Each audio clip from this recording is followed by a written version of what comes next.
What's up, everybody? Welcome to the first Hogwarts Legacy gameplay stream. I'm Chandler Wood, Community Manager here at Avalanche Software, and we've got a lot of really exciting stuff to show you today. But before we get into showing you the game and gameplay, I have a few wonderful guests that I need to introduce you to.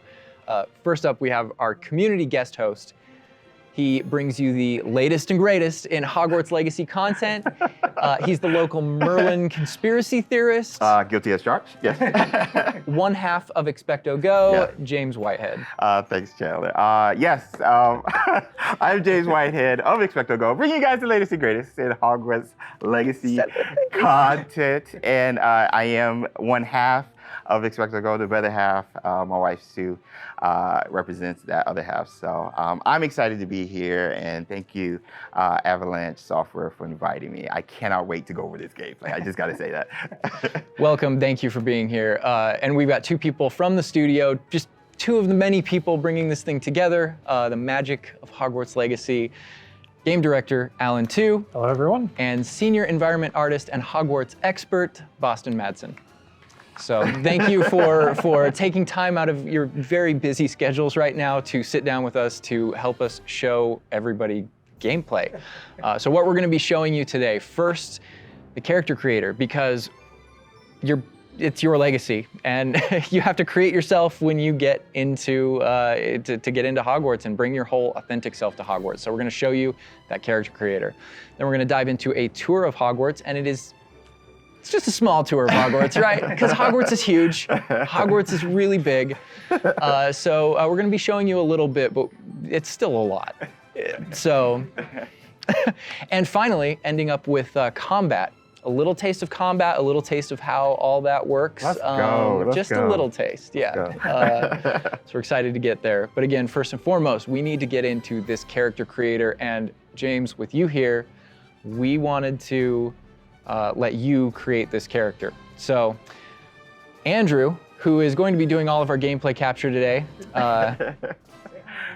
is going to be handing you the controller. Oh my gosh. All right, I won't break anything. All right, so what are we looking at right here on this screen? These are your presets. So a lot like other games, there's some initial settings that you can choose for your character that just kind of get them into like the ballpark of what you want to be, who you want to be, and what you want to change. Oh man. And then once you're in that ballpark, all of the other tabs let you dial that in, be exactly who you want to be. It's our goal with this is to make sure that for anyone that fantasized about bringing themselves to the school for the very first time, that they feel like they have the options in order to represent who they are and essentially bring themselves to Hogwarts, or whatever character they want to bring to Hogwarts. Oh my God, and options galore. Do you mind if I try to put myself in here right quick? This is all about you today. Okay, all right. So, okay, yeah, that's me. We're here, that's me right there. All right, so that's step one. We're pretty close, but let's look at everything here. You know, play around with some of these options, like really. All right, so what are we looking at with this option over here with the tab? I see face stuff. Yeah, so a lot of the different faces that you saw in the previous screen, all those faces are choices that you have here. So you can, now you're just kind of getting into the details in your face shape, in your skin color. And then because we knew a lot of people going right in are going to want it right away, even though it's an option later in the game, you can collect different types of glasses, put them on later. We give you some options right up front if you want to have glasses for your character. Oh man, oh my gosh, look at the structure of the faces with this. Wow, you guys thought of crazy. I like that. I don't think my face is that skinny, but I think we'll go with that. I think we'll go that route. And down here is this. Those are your glasses there. Oh, so we could go Harry Potter if we want. Awesome job. Oh man, and this is just some of the options, I'm assuming. Yeah, so through the course of the game, there's a lot of different options that you'll keep unlocking. Okay. So as part of kind of like gear for the character, there's lots of different classes, there's even masks, there's all kinds of things over the course of the game. I like how it's all Victorian era though. Yeah, like, right up front. Such a good call. Oh my gosh. All right, so now, we can go fleek on this one with the hair. I spend a lot of time here just like dreaming about my different characters. And what they're my be gosh, the pony. The thing I'm always amazed by whenever I see any aspects of Hogwarts Legacy's character creator is just the texture. And like you even adding the bounce with the hair moving around. Yo, that kind of looks like Hermione a little bit. I'm not even gonna just like Fred. I'm not Fred.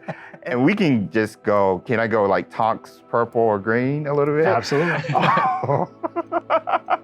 Yo, this is so cool. Oh, I like that. That is cute. Oh, okay, so little behind the scenes. I used to have this type of hair like way back, but was it purple? I wanted silver tips, so that was the closest I got to any color. But oh my gosh, this is so cool. So you literally can bring yourself. Like it's a myriad of textures and different hairstyles here. All right, so now we're getting over here to play around with some of the. These are more subtle options. We've Okay. got freckles, moles, different things like when it comes to your complexion, like darker eyes, maybe like some shading on the cheeks. Oh man, you guys literally thought of everything with this. Yeah, I do have a bit of fun with that. And then the scars are one of those options where, Harry had his own unique scar, but you can come in with different scar options. Yeah. Oh, wow. Look at that. I didn't even see that. Oh, those are my favorite. The eyebrow scars. Yeah. Love those. Yeah, you look kind of It's a like, classic. Yeah, you look kind of just like tough. But anyway, so now we're over here. Oh man, you guys, this is so sick. Again, getting more subtle here, really like dialing in that face to really get your. I don't know how revealing I want to be with my facial features now. Just like, yeah, I kind of have a big face. Yeah, my eyebrows kind of sit kind of low. But I mean, literally, you have so many options just starting the game. I feel like I'm going to be here like forever. You and me both. And then this final tab here, this is where you kind of bring your whole character together. This is where you finalize everything. You're not choosing your house here. Okay. That's not yet. That was a theory. But here's where you bring, you choose voice 1 or voice 2, which is more kind of a masculine or a feminine voice. And then even within that, changing your pitch, with the pitch slider. It's a subtle slider, Yeah. but you can hear it. Concerned about. That was quite something. And so you can kind of make out the differences. But yeah, you choose which kind of voice that you want. You'll be selecting your difficulty here. For today, we'll just go normal because Andrew's going to be taking us through some of the experiences with combat later. And we can talk a little more about difficulty, with combat and how that plays in. But I think the important thing here is like if for people who aren't gamers, especially, story mode is a way to get into this without being worried about like, oh, do I need to be good at games? Like, no, just enjoy this game. And I would put Expecto and then go. We're good. Awesome. And then whether you want to be witch or wizard. Amazing. What'd you think, character creator? We're good? I'm good. Let's explore Hogwarts and let's get into some combat. All right. Through the magic of using a dev kit, we're going to be loading up a save a little later in. So that we can show you more about Hogwarts and give you that taste of combat. All right, Andrew's got some gameplay pulled up for us here. We are starting out, James. There you are. You're wearing the House Fanatic robes from the account linking. Thank you. I do look good. And this is our first look at the Hufflepuff common room, I'm assuming. Dorm room. The dorm room. Yeah. This is awesome. But Alan, what are we seeing right here with the UI? Because this is our first look. Yeah. So right now we know there's been a lot of questions about the HUD because this is the first time we're showing it. So kind of going over it from right to left, on the bottom right is what we call our spell diamond. So those are, everything that you see in it are slottable spells. So we have over 20 slottable spells that you can earn over the course of the game. Okay. And that's where the player can place them and use them and access them very quickly. To the top left of that is, you'll see the D-pad, and on the left is an eyeball, and on the right is a bit of a grid. So the eyeball is an example of not a slottable spell, but what we call an essential spell. There are certain spells that are used in very specific contexts, or that we just want on the controller at all times. And Revelo is one of those. That's left on the D-pad.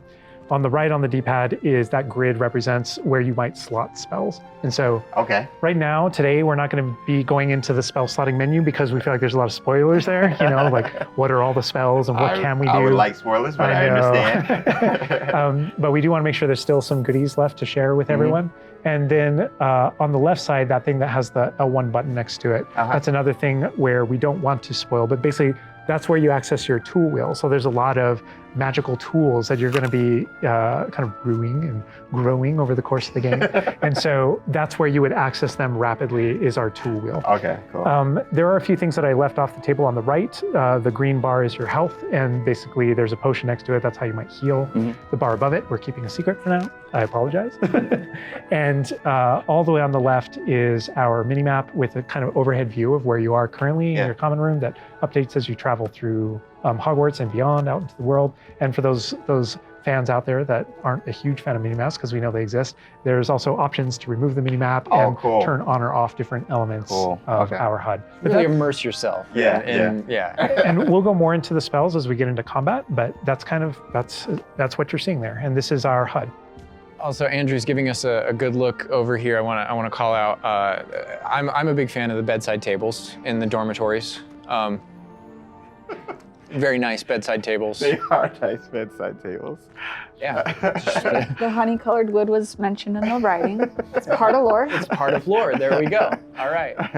So now we're walking out into. We really tried making these low-ceilinged dorms to give you that Badger set sort of feel. And the first thing I know is the music. The score is amazing with this. Gorgeous. And I'm calling out here, this is unique music that you're hearing for the Hufflepuff Common Room. Go back to those Common Room videos we released, you'll notice the music's a little bit different, and that is entirely intentional. We just want to welcome you to your common room in every single house, just a little bit differently. You can customize that experience right away. Oh my gosh, that's so awesome. Look at that. So, I mean, beautiful design. We could spend like the entire rest of the stream just in the common room here and talking about it, and I'm sure Boston and James could be like just geeking out over it. All the details come from J.K. Rowling's writings for this common room. The round doors, the hanging vines, even the dancing badgers on the fireplace. It's got a real earthy vibe. Yeah. It's very, very earthy. Which is like elements for each of the houses, right? Hufflepuff is earth, Ravenclaw's air, Gryffindor is fire, and Slytherin is water. We really leaned into that for each common room. Wow. So if it feels earthy, we've got a little earthen passageway. That's what we were. Hopefully, it should feel very familiar. Yeah, it does. It does. But I know you don't want to leave, but we're gonna be leaving. Thank you. I understand. Whoa, the sound effects though. Like, looking back at the past trailers, it was just music, but kind of hearing how Hogwarts is now, it's so cool. Very tactile. Yeah. Andrew's going to make use of one of our spells, Revelio. Use Revelio right here, because there's a little magic going on. You notice a little something there. Yeah. So these are something that we kind of interchangeably call Revelio pages or lore pages. And you'll notice a bunch of things pop up on the screen. Yeah. You see that we got some XP for it. And you can also see that we've advanced something called like a field guide challenge up in the corner. So I want to talk about that a little bit. So we had to ask ourselves, what? Continue, I'm sorry. There may be something you may or may not be able to tickle there. Yeah. But in our game, we had to answer the question, we're a late fifth year. What does that mean? How do we catch up to the other students? Okay. And so we have an answer to that question, and it's given to you by the staff. So there's something that we call the Wizard's Field Guide that's granted to you early on in the game. And the Wizard's Field Guide is how you actually work on catching up with the other students. So Andrew, if you hit pause for me up here, before we push forward a little bit, you can see in our pause menu, it's got this book theme. Wow. That's your Wizard's Field Guide. And you can see your house kind of crest overlaid over it. Okay. And you can see that on your level as well. So that the field guide has this magical property of looking out into the world around you. And the reason why it's on loan from the Ministry of Magic and the professors have granted it to you as a late fifth year student is because they want it to help you catch up to the other kids. And its magical property is to discover different opportunities to learn and grow all around you. So the way it works is as you discover gameplay in the game, it actually recognizes that as a challenge, which is kind of On the bottom. locked into there. Okay. And Andrew, if you go in there, you'll see different types of challenges that are combat challenges, quest challenges, exploration challenges, and you can see field guide pages are on there as well. Yeah. 1%. We unlocked that one field guide page. That entire category is one of the ways that the book itself kind of fills out into the school and spills out into the school and kind of hides itself with different types of challenges and different things to do around the school that you're actually going to interact with to help you grow as a wizard and practice your spells. And so that thing that we just saw is not just a field guide challenge and a way to earn XP. It's also something that that players can use to learn about the school as they're traveling around. They spot these little secret facts and they can kind of play a little bit of a game discovering all of them. And there are over 100 field guide pages just in Hogwarts alone. So. Little glimpse of the grand staircase here. We're not gonna... Circular staircase. All the match the tower. portraits. Yeah. And I did notice the flue flame just ignite right there, which was so cool. Yeah. Oh man. Fast travel points there. House hourglasses. We had to. How much fun was it designing those and putting all those in gorgeous, there? but that they're there just like in the books. Yes. Right next to the Great Hall. It's a nod to lore. House points is not a core mechanic or system in the game. We didn't turn it narratively. into like a gameplay system, but it's definitely present throughout our narrative. And there are lots of choices where we want to nod to things that aren't necessarily gameplay systems, but we nod to them as part of the narrative. Over to the right Part of the there, Wizard Andrew world. was teasing. That's the Great Hall over through those doors. Again, we're not going there. He's just kind of like, no. Cool. Here's another collectible page. You know, just again showing you like just these things around Hogwarts that you can do and pick up and.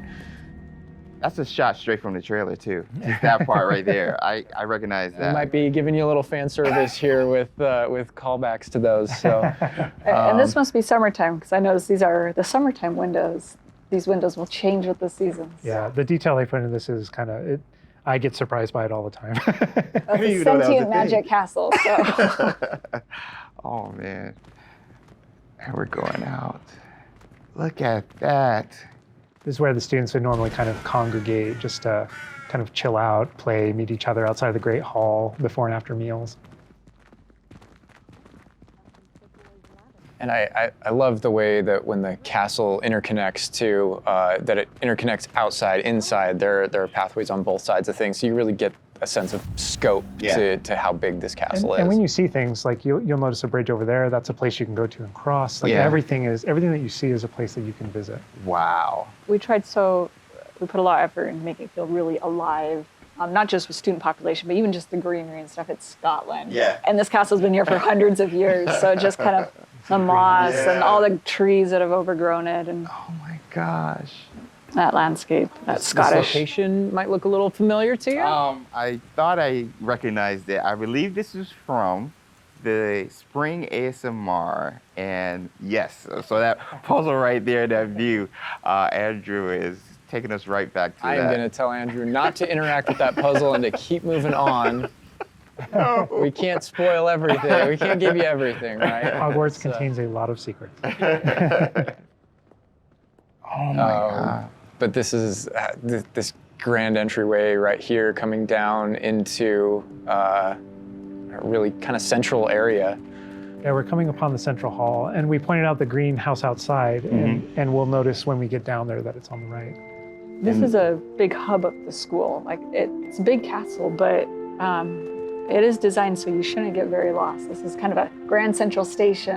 I love that. I love Each that. direction, it's green over there, so the greenhouse is over there. Transfiguration courtyard, the library straight ahead. So it's kind of the hub Oh my of God. a lot of the castle. Even the color, visually, you can just tell, okay, green, Oh, green, go greenhouse. that way. Oh my God. A lot of it'll be subconscious, but it'll help you really learn the castle and feel like you know your way around. That's not to say that it's easy to learn. All of us here still get pretty lost in it It on a is a daily castle. basis. It's a castle. Great point. I love that Andrew's definitely teasing a lot of things here. I'm noticing he's swinging the camera this way and that. Yes. He's got this grin on his face over there that's just like, yeah, I know what I'm That doing. I statue know is what I'm from the reveal trailer. There's that dragon. Oh my This God. is another location where the students will gather, and just kind of chill out. And an opportunity to talk to somebody, get a quest giver here. Is everything all right? Yes, I'm sorry. I'm Nellie, by the way. I'm just so excited that the Daedalian keys are back. The what keys? The Daedalian keys. Surely you've seen them flying about. Rumour is that a former headmistress, Professor Moll, conjured them to protect the contents of certain locked cabinets years ago. Professor Black couldn't be bothered to disenchant the keys, and they appear every few years. You should try to catch one. Why would I do that? Each key will lead you to a locked cabinet somewhere in the castle. If you can manage to get the key into the cabinet lock, not an easy task, you may find a reward.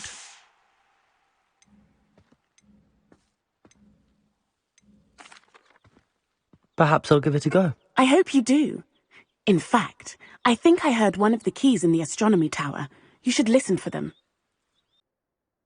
So those kind of side quests are really, it's a cool way to interact with your fellow students, with perhaps other teachers, with, various things like that, as well as teach you some more of the secrets of Hogwarts, I think. There's a little bit of that. Absolutely. Yeah. So the students are a way to kind of like flesh out the school opportunities around it, what we can do. And then those interactions, different interactions with different characters can also offer different choice points for the player. And then some of those things can affect things game-wide. Some of these affect characters' lives, the ending of the game. And sometimes it's just about you being a little bit of a nice guy or just being a jerk. Yes, absolutely. So the scale really varies, but those opportunities exist for the player. Wow, look at this. This is the Dada Defense Against the Dark Arts Tower. Which this is one of my favorite locations in the castle. Just visually, you come in here and just the richness of this area Very iconic, very unique to anywhere else in the castle. Somebody else that we can talk to, notably a younger student. Yeah, she looks like a first year or an 11-year-old. Are you all right? Don't you know who I am? Zenobia Noak, the girl whom everyone at school hates for no reason.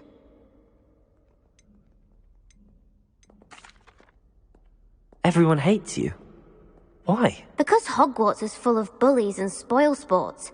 Leander Pruitt's one of the worst, that no-talent moon mind. I wanted to make some new friends, and so I brought my collection down to the common room. My gobstone collection, that is. I was hoping someone would want to play. Are you familiar with gobstones? Little balls, like marbles. Grand game. And if you lose, they spray you with a foul-smelling liquid.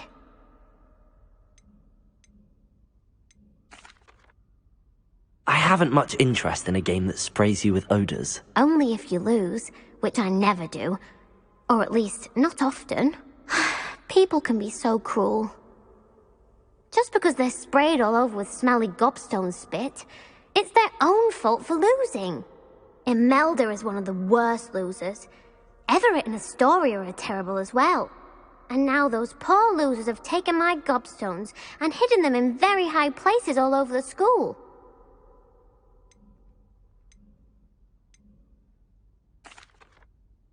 Sounds as if you caused the smelly situation and they responded accordingly. I didn't make the rules. Anyway, I can't work out how to get them back on my own. I don't think I know the necessary spells yet.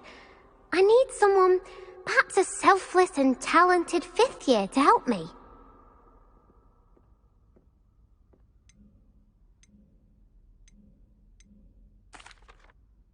I'll see what I can do.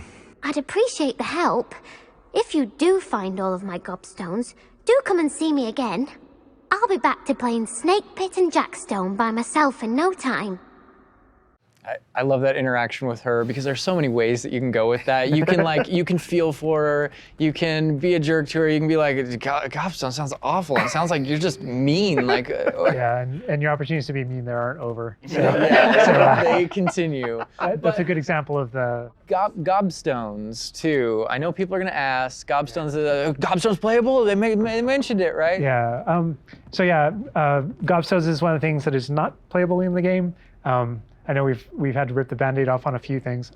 Honestly, it's an amazing thing on the franchise how many things about this, like like speak to us as fans and that we want to turn into gameplay. And there were calls that we had to make over the course of production of kind of like which things we will and won't include in the bucket, just kind of for the overall health of Wizard's the thing. chest. Those are things that aren't featured. Aren't featured. Yeah. They're featured within the world. Right? I'm glad they're mentioned. They're a part of the wizarding world. Every single time Part of there was something that students' we regretted because we couldn't include it. We also tried to figure out a way to make sure that it was included in the narrative, included in the stories, make sure that there's a way to kind of like acknowledge it, touch it, you know, and make it feel like it's definitely part of the world. And I know here too, we're see your like, reaction. I was like, we're in the Physics Against the Dark Arts class. I recognize that staircase to the left where we were just at. Andrew was walking by. I also recognize the dragon at the very top. Oh my gosh.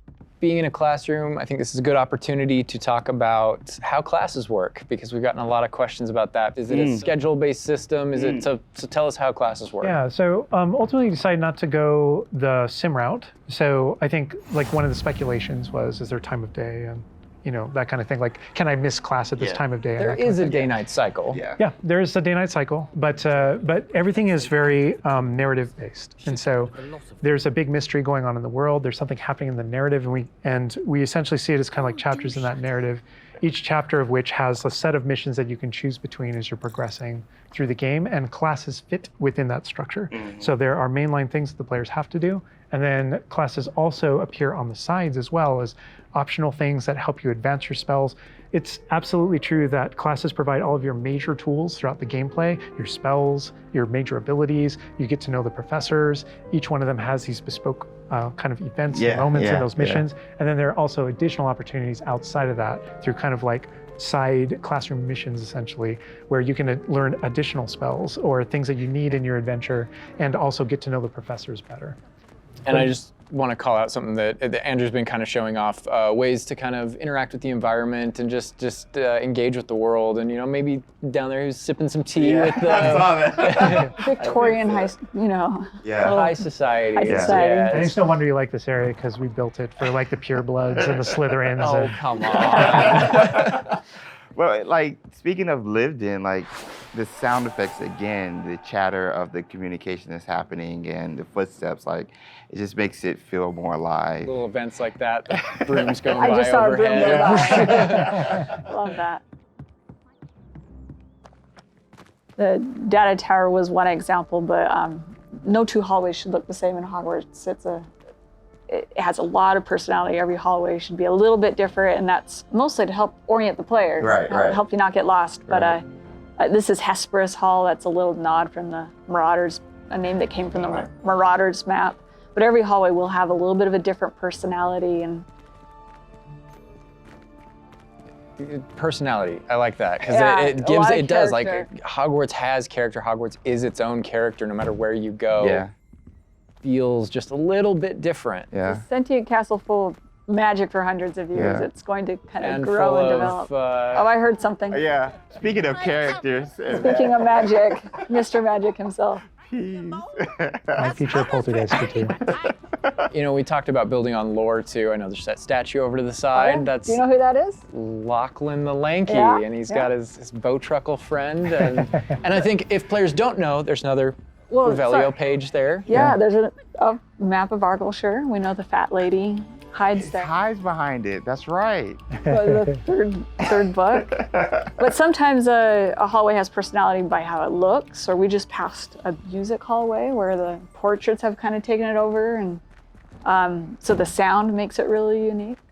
All right, I gotta call this out here. I know there's been some criticism in the past that our trailers and our gameplay and what we've shown so far has not had enough owls. Okay, so here we are at the owlry. We're looking directly at the owlry to show you all of the owls. It's a lot of owls. It's a lot of owls at the owlry. I love the owls. fog rolling down that. Great callback. Great call.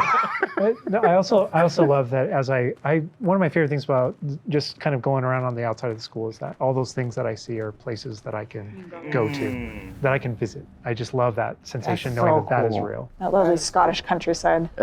We're kind of closing out our mini tour of Hogwarts, and again, it was is but a fraction of this enormous castle. But we're closing it out here in the clock tower, so another recognizable location. Yeah. But this is where Crossed Wands, which is the secret, not so secret dueling club is that the students have put together. Professors definitely know about it, but they think they're being clever. And it's run by this Lucan Brattleby here. Who's in a younger year, but we kind of like that that he's running things. Hello, Lucan. May I use the training dummy? Of course. I'll fetch it and give you a list of combinations to practice. Ready to have a try now? That would be wonderful. Be sure to cast all your spells before the dummy lands. If you need to stop practicing before you finish all of them, let me know. And this is a really good opportunity to now jump into combat, because really in the game, this is going to be the first time where you yourself get to learn about combat and combos in a big way and in a new way. For me personally, this was where the game like really starts to open up to the possibilities. Yeah. So we've set up a training dummy, and this is kind of an activity where you're supposed to execute according to kind of the iconography on the top. Now, what we see on the top is the Accio spell, followed by 4 what we just kind of lovingly refer to as basic shots. There's certain spells what the wizards kind of like use, just kind of fling. Andrew's using one now. And you trigger that by tapping R2 on your controller. So you can see in the corner R2. So if you tap R2, that throws out a basic shot. But that R2 is also your gateway to all of the spells that you might slot. So if you hold R2 instead, you can see how the diamond expands. And if we let go, you see how it contracts. Yeah. And so if you hold it again, it expands. And so when it expands, then all the spells that you slotted while you're holding that button can now be tapped with your face buttons. Awesome. And not only that, but over the course of the game, you can gain additional spell diamonds, up to 4 additional ones, so that you can slot up to 16 spells, pretty much instantly. And then that helped us fulfill the fantasy of in combat, I need to be able to access things very rapidly. Yeah.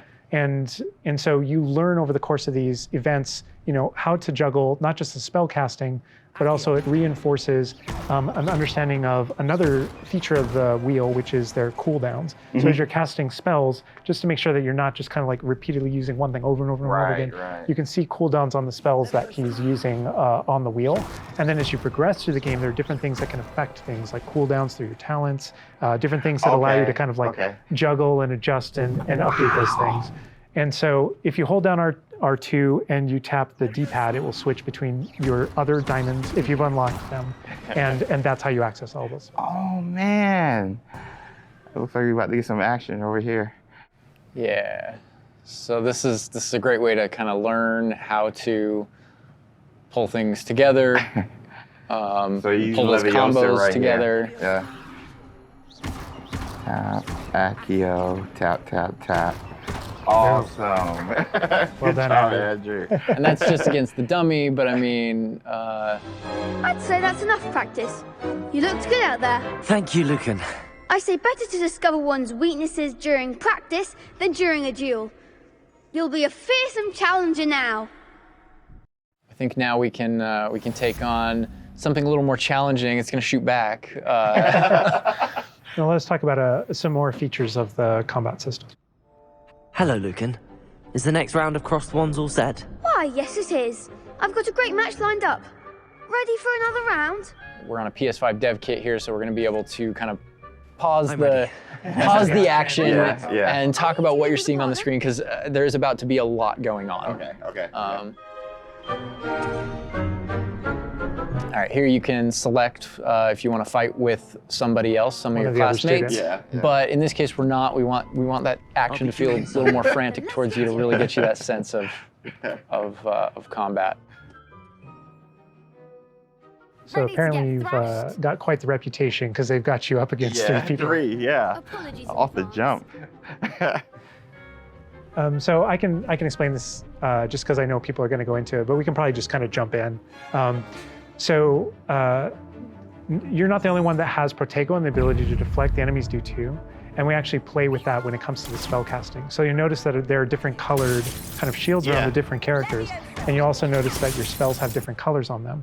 So to help players understand kind of like the function of their spells, we're trying to put them into brackets. So there are damage spells, there are force spells, there are, I'm forgetting the other one, all of a sudden, control spells. And so those things for the player, they wind up also being a color indicator for which actual spell to use to break the different shields that enemies can use. That way it rewards kind of like that close attention that you're paying on things. We've got this paused here now, and you can kind of see all the elements on the screen, the halo around the avatar's head, each of the different shields, to kind of give us a breakdown of what's going on. Give us a breakdown of different things that you're saying. So you notice at the top that we're kind of like calling out which enemy you currently have targeted and their level and health. And so, you know, as you target different characters, you'll be able to get that breakdown. The halo over your head, whenever an enemy is about to an attack, it's almost like you have a little bit of a sixth sense for those things that are coming.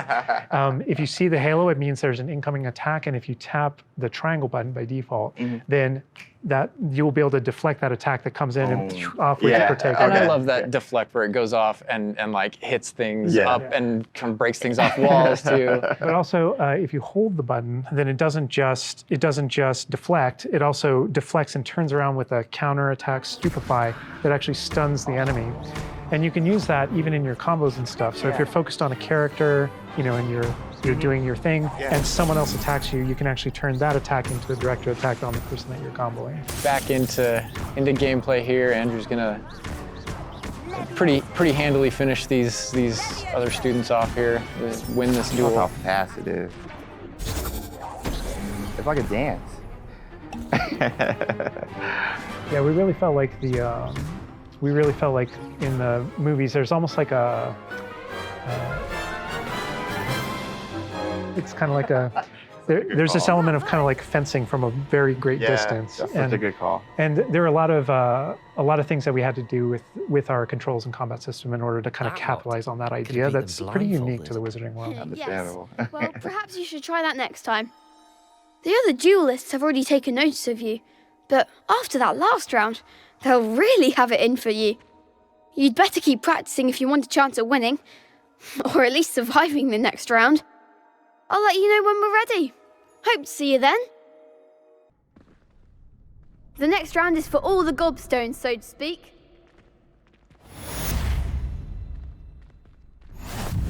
And that is more or less going to wrap it up for us for now, for what we wanted to show you. Character creator, tour of Hogwarts, and just that little taste of combat. But we didn't want to leave you without maybe a little taste of something that we may show in the future, may show next time. You know, so leaving the castle, going out here. More owls confirmed. Owl mail. Oh, there's the owlry again. Yes, all of the owls. But yeah, just heading out here again to show you like from Hogwarts to the world beyond Hogwarts. And this is not somewhere where we're going today, but we will definitely be taking you in the future. A little glimpse at the scale of the castle back there. All right, so we're gonna wrap things up here, but I hope you guys have enjoyed everything that you've seen, but I think, James, you may have a few other questions here at the end of things. So while we're done with what we're showing on the gameplay side, I know there's a few things that you wanna pick Alan and Boston's brains about. I would love that, because there's a lot. Let me grab it. All right, so some of these questions we did pull from the community secretly, but I did pull from the community. So, and also from, I mean, going through this, I feel like you've come up with some things you want to talk a little more about, I'm sure. Elaborate on, because we went through character customization, Hogwarts itself, and even combat. So this would be like for the both of you guys. Will we be able to go back and change our character creation if we don't like it? So not everything, but there are certain things with hairstyle, hair color, so kind of like core shapes, you know, like with the body and face, not after the fact. But there are lots of things. There's kind of like a barber shop in Hogsmeade that you can go to, and of course, inside there's a wizard there, barber, you can customize, You could change your hair color for holidays or something, right? Oh my gosh, that would be so cool. And the game features a lot of appearance customization in it. So there's a ton of options there. But that's in terms of like your character and stuff that you have, the character creator, it's like a smaller set of what you saw there. Okay. Oh my gosh, awesome, awesome. Next question, what kind of leisurely activity can we do? Can we study with our free time? I mean, what will we be doing just hanging out in Hogwarts? Because as you progress through the game, there's a bunch of different missions that open up. Most of them are driven by different characters' personalities. You know, some of them want help getting up to hijinks, or some of them want to just explore secrets in the castle because there are new secrets in our castle to explore. And so, so I think there's a bunch of things to do. And when it comes to class, as I mentioned earlier, it's not just kind of like the mainline stuff. There are kind of like extracurricular assignments, some of which are optional, some of which are kind of like blockers for main mission. Kind of like you can't go on this mission until you have the spell. And then the spell is open, you know, the assignment and how you complete it with your professor. And so there are opportunities to study, so to speak, like with that. But they do all take the form of our mission structure. As you mentioned earlier. Wow. Let's get into some combat right quick. Do spells have different levels, or are they all equal? Do spells have different levels, or are they all equal? I'm trying to think of how to describe that. So each spell has kind of like its own core identity and what it does in the game with regards to both kind of like puzzling, world exploration, and enemy combat and all that kind of stuff. And then it's through the talent system. When you go into that, it's kind of like each of those spells has ways to kind of like advance and grow and change. And as you spend talents, in some cases, it even changes like the way you approach the battlefield and things like that. So I'd say that's no more true than with like dark arts, for example. And as you go down that line and you kind of play around with those talents, it really does start to kind of like affect even how you approach combat and how you think about the battlefield. I won't be touching the dark art stuff, but I know many of you guys will be. Maybe on your second playthrough? Second playthrough, yes. Okay. Dark Hufflepuff coming, #soon. I want to close off with this question, and this will be for everybody, and we'll start with Boston. With this game that you guys have been working on for however long and the excitement you guys have, what's one aspect of Hogwarts Legacy that you are excited for the fans to experience? Boston. I think I'm just excited for the fans to play through the world, specifically the castle, and maybe go read those books again. I hope that whether you're already a fan and love this game, or this is your first introduction into the world, I hope they just point at each other in the best way possible. And I'm just excited for fans to get to finally go to Hogwarts and feel like they can own it and live there. I've lived there for 5 years. It's a great place to live. Official 5th year. It's really funny because I want to give a different answer, and I will. But I actually feel like the most honest answer is really similar.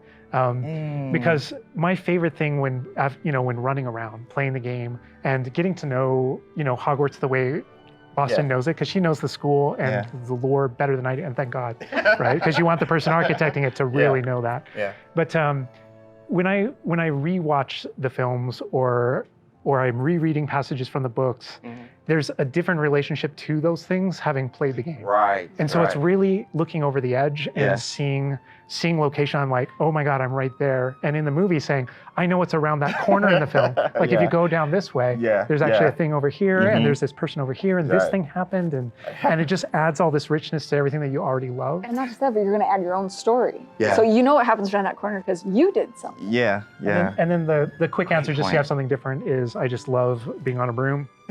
I just love looking at the whole world and just being like, okay, I can just go. I can go there. That vantage point, There's just something exhilarating about it that feels very different in that kind of open air and on that thing.